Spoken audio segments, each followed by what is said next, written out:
ನದಿ ತೀರದಲ್ಲಿ ಶವ ಹೂತಿಟ್ಟ ಪ್ರಕರಣಕ್ಕೆ ಸಂಬಂಧಪಟ್ಟಂತೆ ಗುಂಡಿ ಅಗೆಯುವ ಕೆಲಸ ಶೀಘ್ರವೇ ಅಂತ್ಯ ಆಗಬಹುದು ಎನ್ನಲಾಗ್ತಾ ಇದೆ. ಕಾರಣ ನಿನ್ನೆ ಸಂಜೆ ನಡೆದಂತಹ ಸಿಎಲ್ಪಿ ಮೀಟಿಂಗ್ನಲ್ಲಿ ಇದರ ಬಗ್ಗೆ ಚರ್ಚೆಯಾಗಿದೆಯಂತೆ.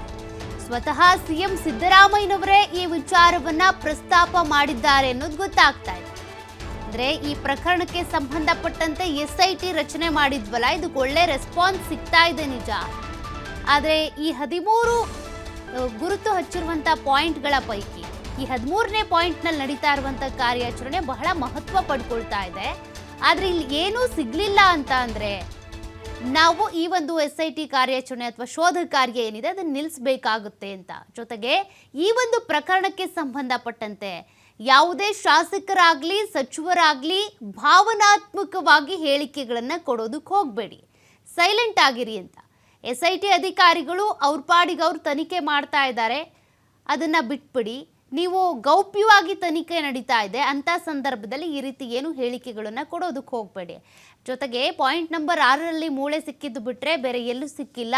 ಆ ಬಂಗ್ಲೋ ಗುಡ್ಡದಲ್ಲಿ ಸಿಕ್ಕರೂ ಕೂಡ ಅದು ಈ ತನಿಖೆಗೆ ಪೂರಕವಾಗುತ್ತೋ ಇಲ್ವೋ ಗೊತ್ತಿಲ್ಲ.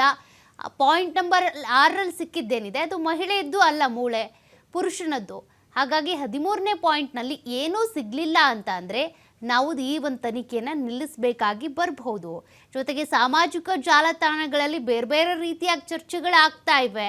ಅದ್ರ ಬಗ್ಗೆ ಗಮನ ಹರಿಸೋದು ಬೇಡ, ಆತಂಕ ಬೇಡ. ದೂರುದಾರ ತೋರಿಸಿದಂಥ ಕೊನೆ ಜಾಗದಲ್ಲಿ ಅಂದರೆ ಈ ಒಂದು 13ನೇ ಜಾಗದಲ್ಲಿ ಏನೂ ಸಿಗಲಿಲ್ಲ ಅಂತ ಅಂದರೆ ಮುಂದಿನ ತೀರ್ಮಾನವನ್ನು ತೆಗೆದುಕೊಳ್ಬೇಕಾಗತ್ತೆ. ಅಂದರೆ SIT ತನಿಖೆಯನ್ನು ಇಲ್ಲಿಗೆ ನಿಲ್ಲಿಸಬಹುದು ಅಂತ. ಅಂದರೆ 2ನೇ ಹಂತದ ಗುರುತು ಮಾಡುವಂಥ ಪ್ರಕ್ರಿಯೆ ಹಾಗಾದರೆ ನಡೆಯಲ್ವಾ, ಅದನ್ನು ಗಮನಿಸಬೇಕು ಅಂದರೆ ಇವತ್ತೇನಾಗುತ್ತೆ ನಾವು ಕಾದು ನೋಡಬೇಕು.